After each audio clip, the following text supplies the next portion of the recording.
Bible చెప్తుంది వచ్చేసి శత్రువునైనా ప్రేమించమంటుంది. వేరే మతాలను కూడా గౌరవిస్తారా? ఖచ్చితంగా. నా విశ్వాసం ప్రకారంగా దేవుడు ఒక్కడే, ఆ ఒక్కడు యేసుక్రీస్తు ప్రభువుల వారే.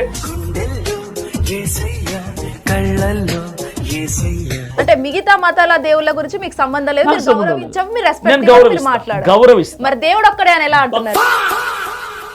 ఇది మా దేశం రా, ఇది హిందూ దేశం రా అని మాట్లాడుతుంది హిందూ. రిటర్న్ గా నాకు ఎక్కడ చూపించండి, రాజ్యాంగంలో ఉందా? అంటే మీరు ఇజ్రాయెల్ నుంచి తెచ్చుకున్నారు కదండి మతాన్ని, సో వాళ్ళు అనడంలో తప్పు లేదు కదా? కాదు కాదు కాదు, క్రిస్టియానిటీ వచ్చిన తర్వాత హిందూ మతం ఇక్కడికి ప్రవేశించింది.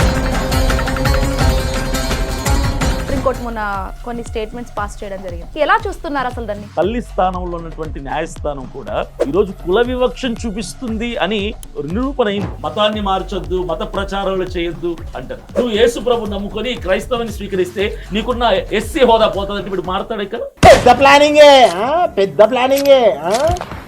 సో తప్పులు అనేవి ఉంటావా బైబిల్లో? బైబిల్లో దావీదు ఉన్నాడు, డేవిడ్ అని ఆయన ఉన్నాడు, ఆయన పలానా తప్పు చేశాడు. లోత్ అనే వ్యక్తి ఉన్నాడు, ఆయన కూతుర్లతో తప్పు చేశాడు.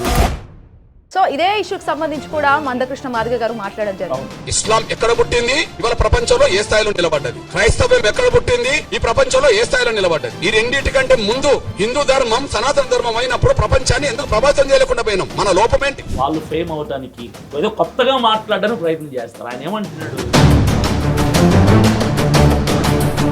నమస్తే, వెల్కమ్ టు హిట్ టీవీ. నేను మీ శ్వేతా గంగాధర్. క్రిస్టియన్ మతాన పైన కావచ్చు, లేకపోతే క్రిస్టియన్ కాంట్రవర్సీలు ఎక్కువగా మారిపోతున్నాయి ఈ రోజుల్లో. మరి వాటన్నిటికి సంబంధించి మనం మాట్లాడదాం. ప్రస్తుతం మనతో పాటు ఉన్నారు ప్రముఖ పాస్టర్ అభినయ్ దర్శన్ గారు ఉన్నారు. ఒక్కసారి వారి మాటలు తెలుసుకుందాం. నమస్తే అండి పాస్టర్ గారు. నమస్తే. ఎలా ఉన్నారు? ముందుగా బాగున్నాను సార్. సో చెప్పండి, సూటి ప్రశ్న. అసలు పాస్టర్స్ అనేవాళ్ళు చాలా వరకు బైబిల్ గురించి ప్రవచనాలు చేయడం లేకపోతే మాట్లాడడం లాంటివి చేస్తూ ఉంటారు. సో అందులో బైబిల్ కి సంబంధించి 3 మతాలు అనేవి అన్ని ఒకటి అని చెప్పేసి అంటుంటారు. సో అలా యాక్సెప్ట్ చేస్తారు, మీరు ట్రీట్ చేస్తారా? అసలు వేరే మతాలను కూడా గౌరవిస్తారా? ఖచ్చితంగా గౌరవించాలి. ఎందుకంటే భారతదేశంలో మనం పుట్టి పెరిగినప్పుడు first we are Indians, then after we are Christians. దేశంలో పుట్టి పెరిగిన తర్వాత దేశంలో ఉన్నటువంటి ప్రతి మతస్థుల్ని, ప్రతి సిద్ధాంతాన్ని, ప్రతి గ్రంథాన్ని, ప్రతి దేవుణ్ణి గౌరవించాల్సినటువంటి బాధ్యత ఒక క్రైస్తవుడికే కాదు అందరికీ ఉంది. పరమతస్థులను కూడా గౌరవించాల్సినటువంటి బాధ్యత అందరికీ ఉంది. కాకపోతే ఈరోజు పరిస్థితులు అలా లేవు. ఒకరంటే ఒకరికి గిట్టని పరిస్థితి, ఒక మతాన్ని మరొక మతం దూషించటం, ఒకరి గ్రంథంలో ఇంకొక గ్రంథంలో ఉన్నటువంటి తప్పులు చూపించటం, ఇవి ఎక్కువైపోవటం బట్టి వ్యతిరేకత పెరిగిపోయి ఒకరంటే ఒకరికి గిట్టని పరిస్థితి వచ్చేసింది. కానీ బైబిల్ చెప్తుంది వచ్చేసి అందరినీ శత్రువునైనా ప్రేమించమంటుంది బైబిల్. రైట్. పొరుగువాన్ని కూడా ప్రేమించమంటుంది. మీరు గౌరవిస్తున్నారా? ఖచ్చితంగా. ఓకే. మరి ఎందుకని ఇవన్నీ సమాజంలో ఇవన్నీ కాంట్రవర్సీలు ఎందుకు? మరి నా వల్ల కాంట్రవర్సీలు అవుతున్నాయా? అంటే క్రిస్టియానిటీ మీ వల్ల అని చెప్పట్లేదు నేను. అంటే పరమతాన్ని గౌరవించాలి అని మనం అందరం అనుకున్నప్పుడు మరి ఎందుకు ఇవన్నీ హిందూయిజం కావచ్చు, ముస్లిం వాళ్ళ పైన ఎందుకు ఇవన్నీ కాంట్రవర్సీలు ఎందుకు? మరి సోషల్ మీడియా ఎప్పుడైతే ఈ కరోనా తర్వాత సోషల్ మీడియా బాగా ప్రజలకు బాగా ఎస్టాబ్లిష్ అవుతుందో, దగ్గర అయ్యే కొద్దీ ఏమవుతుందంటే ప్రతి ఒక్కడు యూట్యూబ్ ఛానల్ పెట్టుకోవడం, అంటే వంటలని, తర్వాత టూరిజం, రకరకాలు చేస్తుంటారు కదా. ఈ నేపథ్యంలో కొంతమంది వాళ్ళ గ్రంథాల మీద అవగాహన ఉన్న వాళ్ళు ఏం చేస్తున్నారంటే వాళ్ళ గ్రంథాల గురించి బోధించుకోవటం మానేసి కాంట్రవర్సీ చేస్తే, అంటే ఎదుటి గ్రంథంలో ఉన్న తప్పులను చూపిస్తే ఎక్కువ వ్యూస్ వస్తాయి, ఎక్కువ లైక్స్ వస్తాయి, రెవెన్యూ బాగా వస్తుంది, నేను కూడా ఫేమ్ అవుతాను, ప్రజలకు దగ్గర అవుతాను అన్నటువంటి ఉద్దేశంతో, స్వలాభంతో, స్వార్థంతో మాత్రమే ఎదుటి మతాన్ని, ఎదుటి వాళ్ళ గ్రంథాలని, ఎదుటి వాళ్ళ దేవుళ్ళని విమర్శించడం ప్రారంభించారండి. ఇది కేవలం యూట్యూబ్ రెవెన్యూ కోసం, వాళ్ళు ఫేమ్ కోసం మాత్రమే ఇది చేస్తున్నారు. దానివలన దేశంలో చాలా డ్యామేజ్ జరుగుతుంది. అంటే మీరు ఇక్కడే ఏదైతే దీనికి సంబంధించి అన్నారు, అంటే ఫేమ్ కోసం మాట్లాడారు అని చెప్పేసి అంటున్నారు. మరి ఎందుకని ఇంకా మీరు రియాక్ట్ అవ్వట్లేదు? వాళ్ళు చేసే వీడియోలో కావచ్చు, అవన్నిటికీ ఆ వైఖరికి మీరు ఎందుకు రియాక్ట్ అవ్వట్లేదు? రియాక్ట్ అయ్యాం. రియాక్ట్ అవ్వటం కాదు, రియాక్ట్ అవుతూనే ఉన్నాం. Continuously we have been reacting. కాకపోతే కుక్క తోక వంకర అన్నట్టుగా దానికి ఎంత దెబ్బలు వేసి కట్టినా ఆ కుక్క తోక ఎప్పటికీ వంకరగానే ఉంటుంది, సంవత్సరం కట్టినా కూడా. అలాగా వాళ్ళ బుద్ధి, ఎవరైతే ఇప్పుడు క్రిస్టియన్స్ గ్రంథాల గురించి తక్కువ చేసి మాట్లాడుతున్నారో, ఎవరైతే హైందవ గ్రంథాల గురించి తక్కువ చేసి మాట్లాడే క్రిస్టియన్స్ ఉన్నారో, వీళ్ళ బుద్ధి మారదు. అది వాళ్ళ నైజం. వాళ్ళు దాన్ని విడిచిపెట్టుకోరు. ఎందుకంటే డబ్బు పోద్ది కదా, ఇన్కమ్ ఉండదు ఇక. ఇప్పుడు కొంతమంది హిందువుల్లో కొందరు ఉన్నారండి లీడర్లుగా, హిందూ పెద్దలుగా పిలువబడుతున్న వాళ్ళు కొందరు ఉన్నారు. వీళ్ళు నిత్యం ఈ 24 గంటలు క్రైస్తవుల గ్రంథాలు ఏమున్నాయి, ఆ దేవుడు ఏం చేశాడు, అందులో ఏం తప్పులు ఉన్నాయి, ఇది మాట్లాడుతూ ఉంటారు. మా క్రైస్తవులు కూడా కొందరు ఉన్నారు హిందూ గ్రంథాల గురించి, హిందూ దేవుళ్ళ గురించి వాళ్ళ విశ్వాసాలను తక్కువ చేసి అది తప్పు ఇది తప్పు అని చెప్పే వాళ్ళు మా వాళ్ళలో ఉన్నారు. కాబట్టి ఈ ఇద్దరి వలన కూడా టోటల్ ఇటు హిందువుల మీద ఇటు క్రైస్తవుల మీద చాలా ప్రభావం చూపిస్తుంది. అందరు ప్రజలకు నష్టం కలుగుతుంది. ఏ విధంగా చూపిస్తుంది అనుకుంటున్నారు? ఈరోజు క్రైస్తవుడికి కనీసం అద్దెకిల్లు దొరకట్లా. హిందువుల ఓన్ హౌసెస్ ఏవైతే ఉన్నాయో రెంట్కి అడుగుతుంటే మీరు క్రిస్టియన్స్ అయితే మేము ఇవ్వం అంటున్నారు. ఎందుకు? ఏ అంటే మీరు మా దేవుని తిట్టారు, మీ పాస్టర్లు మా దేవుని తిట్టారు. ఈడు తిట్టలా, ఇంటి కోసం వెళ్ళినోడు తిట్టాడు పాపం. వీడు ఒక క్రైస్తవుడు తప్ప ఏ ఛానల్లో మాట్లాడు, వీడికి అసలు యూట్యూబ్ ఛానలే ఉండదు. కానీ మీ పాస్టర్లు మీ క్రైస్తవులు మా దేవుని తిట్టారు, మీ క్రైస్తవులు మా మతాన్ని తిట్టారని చెప్పి ఈయనంటారు. ఇతను తప్ప ఏది లేకపోయినా ఇంపాక్ట్ ఎఫెక్ట్ ఇక్కడ పడుతుంది. ఇది చాలా నేను కూడా ఫేస్ చేశానండి. కాబట్టి నేనేమంటానంటే భారతదేశంలో పుట్టి పెరిగిన తర్వాత హిందూ క్రిస్టియన్ ముస్లిం అని కాకుండా మనిషికి మతాన్ని అంటించకుండా, మనిషిని కులంతో కాకుండా మనిషిని మానవత్వ విలువలతో చూద్దామంటున్నారు. అంటే తిట్టారు ఇల్లు ఇవ్వట్లేదు అని చెప్పేసి అంటున్నారు. మరి వాళ్ళు అట్టిగా వాళ్ళకు రూమర్ క్రియేట్ చేయాల్సిన అవసరం ఏముందండి? వట్టిగా లేదు కదా. ఇప్పుడు నేనేమంటానంటే అండి, వట్టిగా నిజమా పక్కన పెడితే ఇప్పుడు మా గ్రంథం బైబిల్, అవును, ముస్లిం వాళ్ళది ఖురాన్, హిందువులకి భగవద్గీత ఉంటుంది, రామాయణం ఉంటుంది. ఒక కుంటోడు ఉన్నాడు అనుకోండి, కాళ్ళు లేనోడు ఉంటే వాడు కుంటోడే, అవిటి వాడే, వికలాంగుడే. అరే కుంటోడా అంటే వాడు నవ్వుతూ పలుకుతాడా? కోపం వస్తుందా? కోపమే వస్తుంది. ఇప్పుడు ఎవరి గ్రంథాల్లో ఏముందన్నది ఆ గ్రంథం చదివే వాడికి అర్థమవుతుంది. ఇప్పుడు నా బైబిల్ నేను చదువుతానండి, నాకు తప్పులు ఏం కనిపించవు, ఎందుకంటే నేను దాన్ని బిలీవ్ చేశా. అది చదవటానికంటే ముందు ఆ గ్రంథం నేను ట్రస్ట్ చేశాను, అందులో ఉన్నది మంచి అని నమ్మాను. ఈ మనసుతో చదివేవాడికి తప్పులు కనిపించవు. ఎదుటోడు ఎవరైతే హిందూ పెద్దలుగా ఉంటున్నారో వాళ్ళు బైబిల్లో తప్పులు ఏమున్నాయా అని వెతకడం మొదలు పెడుతున్నారు. వాళ్ళకు పూర్తిగా అర్థం కాదు. అర్థం కాకపోవడం వలన ఇందులో తప్పులు ఉన్నాయని ఎత్తి చూపిస్తున్నారు. అలాగే మా క్రైస్తవులు కూడా కొందరు భగవద్గీతలు అవి ఉన్నాయి, రామాయణములు ఈ తప్పులు ఉన్నాయని చెప్పి ఎందుకు తప్పులు చూపించుకోవాలి? ఎవరి గ్రంథాన్ని వాళ్ళు గౌరవించుకుంటే సరిపోద్ది కదా. నా గ్రంథాన్ని నేను నమ్ముతాను, అట్ ద సేమ్ టైం పరమతస్థుల గ్రంథాలని గౌరవించాలి. నేను భక్తి చేయక్కర్లా, గౌరవిస్తే చాలు, విమర్శించకుండా ఉంటే చాలు. ఇది మనం కంట్రోల్ చేయగలిగితే దాదాపుగా దేశంలో గొడవలు తగ్గిపోతాయి. ఓకే, అంటే నాకు తెలియక అడుగుతానండి, బైబిల్ కి సంబంధించి మీరు ట్రస్ట్ చేస్తారు, చదువుతూనే ఉంటారు, సో తప్పులు అనేవి ఉంటావా బైబిల్లో? ఉండవు. ఎందుకుంటాయి? ఉండవు కదా. ఇప్పుడు మేము నమ్మేది ఏంటంటే సాక్షాత్తు దేవుడే, పరిశుద్ధాత్మ దేవుడే భక్తుల ద్వారా రాయించినటువంటి గ్రంథం బైబిల్. బైబిల్లో అంటే ఇప్పుడు మతోన్మాదులు, క్రీస్తు విరోధులు, క్రైస్తవులు అంటే గిట్టని వాళ్ళు కొందరు ఎవరైతే ఉన్నారో వాళ్ళ పేర్లు నేను చెప్పను. వాళ్ళు చేస్తుంది ఏంటంటే బైబిల్లో దావీదు ఉన్నాడు, డేవిడ్ అనే ఆయన ఉన్నాడు, ఆయన పలానా తప్పు చేశాడు, లోత్ అనే వ్యక్తి ఉన్నాడు, ఆయన కూతుర్లతో తప్పు చేశాడు, ఇవి చెప్తూ ఉంటారు. నేనేమంటానంటే వీళ్ళు మనుషులు, దేవుళ్ళు కాదు కదా. దేవుడు తప్పు చేస్తే ప్రాబ్లం, మనుషులు చేసిన తప్పులు దేవుడు రాయించాడు. ఆ సందర్భంలో వాళ్ళు చేసిన తప్పులు చూపించి దేవుడు ఇలా ఉండద్దు అని చెప్పాడు. ఇప్పుడు బైబిల్ బూత్ పుస్తకం ఎలా అవుద్ది, తప్పు పుస్తకం ఎలా అవుద్ది? మనుషులు చేసిన తప్పులు దేవుడు రాయించాడు, అరే ఇలా ఉండద్దు రవి అని చెప్పాడు. ఇప్పుడు న్యూస్ పేపర్ ఉంటుందండి, న్యూస్ పేపర్లో రేపులు రాస్తారు, యాక్సిడెంట్లు రాస్తారు, సూసైడ్లు రాస్తారు, స్మగ్లింగ్ చేసినవి రాస్తారు. న్యూస్ పేపర్ చెడ్డదా? అందులో మంచి చేయడాన్ని రాస్తారు, తప్పు చేసిన వాళ్ళని రాస్తారు. అంటే ఇప్పుడు ఎవరో అత్యాచారం చేశాడు, ఇది చదివినోడు అత్యాచారం చేయమని అర్థమా? ఎవడో స్మగ్లింగ్ చేసేది ఉంటుంది న్యూస్లో, అంటే స్మగ్లింగ్ చేయమని అర్థమా? అలాగే బైబిల్లో కూడా వాళ్ళు చేసినవి రాస్తాడు దేవుడు, ఇలా ఉండొద్దు, చెడుని రాసి ఇలా ఉండొద్దు అన్నాడు, మంచిని రాసి ఇలా ఉండండి అన్నాడు. కానీ ఎక్కడ దేవుడు తప్పు చేయలేదు మా పరిశుద్ధ బైబిల్ గ్రంథంలో. మనుషులు చేసిన తప్పును చూపించి మీ బైబిల్ తప్పు, మీ బైబిల్ తప్పు అనడం కరెక్ట్ కాదు, సబబు కాదు.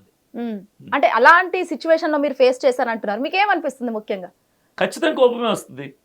ఎందుకంటే నా విశ్వాస గ్రంథం కదా, నేను ఇష్టపడే గ్రంథం, నా బ్రతుకుని మార్చిన గ్రంథం.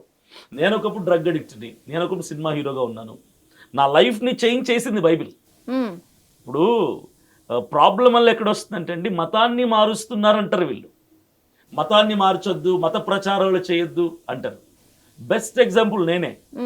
ఈరోజు నేను క్రిస్టియన్గా ఉన్నా, అవినయ్ దర్శన్ నేను క్రిస్టియన్గా ఉన్నా. బైబిల్ నన్ను ఏం చేసింది అంటే నా బ్రతుకును మార్చింది. ఒకప్పుడు అమ్మాయిలతో తిరిగేవాడిని, డ్రగ్ అడిక్ట్ గా ఉండేవాడిని, డబ్బులన్నీ జలసాలకి విలాసాలకు ఖర్చు పెట్టేవాడిని, కుటుంబాన్ని వదిలేసి తిరిగేవాడిని రోడ్ల మీద. ఇలా ఉన్న నన్ను ఒక మనిషిగా మార్చి ఒక విలువను తెచ్చింది నాకు బైబిల్. ఇప్పుడు నా మతం మారిందంటారా, బ్రతుకు మారిందంటారా? నాలాంటి వాళ్ళు కొన్ని లక్షల మంది మారారు. తిరుగుబోతు భర్త మారాడు, తాగుబోతు భర్త మారాడు, సూసైడ్ చేసుకునేవాడు మారాడు, వ్యభిచారం చేసేవాడు మారాడు. ఇవన్నిటి కూడా బైబిలే చేంజ్ చేసింది అంటారా? ఎగ్జాక్ట్లీ. అంటే ఎట్లా, అది ఎలా బిలీవ్ చేయొచ్చు? అంటే బైబిల్లో ఉన్నటువంటి మాటలు చదివితే అండి, మనసు పెట్టి చదివితే సాక్షాత్తు దేవుడే మనతో మాట్లాడుతున్నట్టు అనిపిస్తుంది, ఒక ఫ్రెండ్ మాట్లాడుతున్నట్టు అనిపిస్తుంది. మన బెస్ట్ ఫ్రెండ్ మన పక్కన కూర్చొని మనకు ఒక లైఫ్ స్టైల్, ఒక మంచి లైఫ్ స్టైల్ని చూపిస్తే ఎలా ఉంటుంది అలా ఉంటుంది. అదే అంటున్నా, మనసు పెట్టి చదవటం వేరు, తప్పుల్ని వెతకడానికి చదవటం వేరు.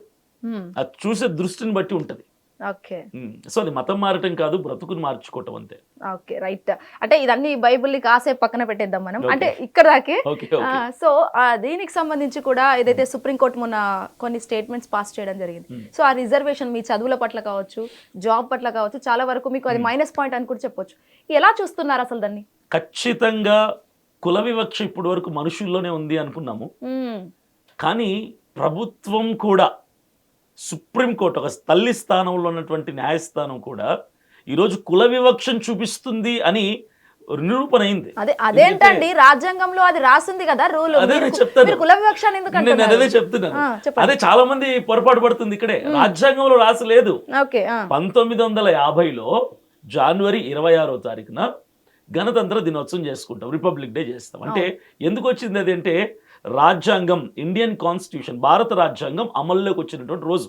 ఇండియన్ కాన్స్టిట్యూషన్ అమల్లోకి వచ్చింది 1950 జనవరి 26వ తారీఖున. కరెక్ట్గా 6 నెలల తర్వాత ఆగస్టులో, 1950 ఆగస్టులో మన తొలి రాష్ట్రపతి బాబు రాజేంద్ర ప్రసాద్ గారు ఏం చేశారంటే, ఎస్సీ వాళ్ళు, దళితులు హిందూ మతంలో తప్ప సిక్కు మతంలోకి వెళ్ళినా, బౌద్ధ మతంలోకి వెళ్ళినా, క్రైస్తవ మతంలోకి వెళ్ళినా వాళ్ళ ఎస్సీ హోదా పోతుంది. ఎస్సీ వాడు, ఎస్టీ వాడు ఖచ్చితంగా హిందూ మతంలోనే ఉండాలి అని. ఇది రాజ్యాంగంలో ఉన్న ఆర్టికల్ కాదండి, ఇది ప్రెసిడెన్షియల్ ఆర్డర్. ఇది ప్రెసిడెన్షియల్ ఆర్డర్, ఇది రాజ్యాంగంలో ఆర్టికల్ కాదు, అంబేద్కర్ గారు తీసుకొచ్చినటువంటి ఆర్టికల్ కాదు ఇది. ఇది బాబు రాజేంద్ర ప్రసాద్ గారు తీసుకొచ్చినటువంటి ఒక ప్రెసిడెన్షియల్ ఆర్డర్. ఇది చాలా మందికి తెలియక ఏమంటే, రాజ్యాంగంలో అంబేద్కర్ గారు రాశారు కదా అంటారు. అంబేద్కర్ గారు రాయలా. అంటే సుప్రీంకోర్టుకు తెలీదా ఏంటి ఇది? అంబేద్కర్ గారు రాయలేదు. అదే చెప్తున్నాను ఇప్పుడు, అదే అంటున్నా. అంబేద్కర్ గారు రాసినటువంటి రాజ్యాంగంలో ఆర్టికల్ 25లో మత స్వేచ్ఛ హక్కు ఉంది, ఇప్పటికీ ఉంది. మీకు చేతనైతే ఇప్పటికే రాజ్యాంగం చాలాసార్లు సవరించారు, చాలాసార్లు సవరణ జరిగి కరెక్షన్స్ చేశారు, లేని పాయింట్స్ పెట్టారు, ఉన్న పాయింట్స్ని తీసేశారు, ఆర్టికల్స్ని యాడ్ చేశారు, మైనస్ చేశారు. మీకు చేతనైతే ఆర్టికల్ తీసేయండి, ఆర్టికల్ 25 అనేది తీసేసేయండి, అప్పుడు మేము పోట్లాడం.